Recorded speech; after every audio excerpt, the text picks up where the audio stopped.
দুজন মিলে অর্ধেক অর্ধেক টাকা দিয়ে এক নামে কোরবানি করলে কি কোরবানি হবে? বোনে আয়েশা, কোনো অবস্থাতেই এভাবে কোরবানি হবে না। কোরবানি বিশুদ্ধ হওয়ার জন্য শর্ত হলো যে কোনো একজন ব্যক্তি একটি ছাগল, দুম্বা, ভেড়া কোরবানি করতে হবে, কিংবা গরুতে একটি ভাগ পূর্ণাঙ্গভাবে একজন ব্যক্তি নিতে পারেন। যদি দুজন মিলে গরুর একটা ভাগ নেন কিংবা একটা ছাগল দুজন মিলে দেন বা একাধিক ব্যক্তি মিলে দেন, তাহলে কোরবানি কারোরই বিশুদ্ধ হবে না, কারণ একটি ছাগল শুধু একজন ব্যক্তির পক্ষ থেকেই যথেষ্ট হবে। আর গরুতে এক ভাগ একজনের তরফ থেকে যথেষ্ট হবে। সর্বোচ্চ 7 ভাগ বা 7 জন ব্যক্তির তরফ থেকে গরু কোরবানি করা যাবে।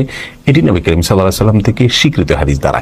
বিধায় একটি ভাগ একাধিক ব্যক্তি যদি অর্থ দিয়ে একটি ভাগে শরিক হন, তাহলে কোনো অবস্থাতে তাদের কারোর কোরবানি হবে না।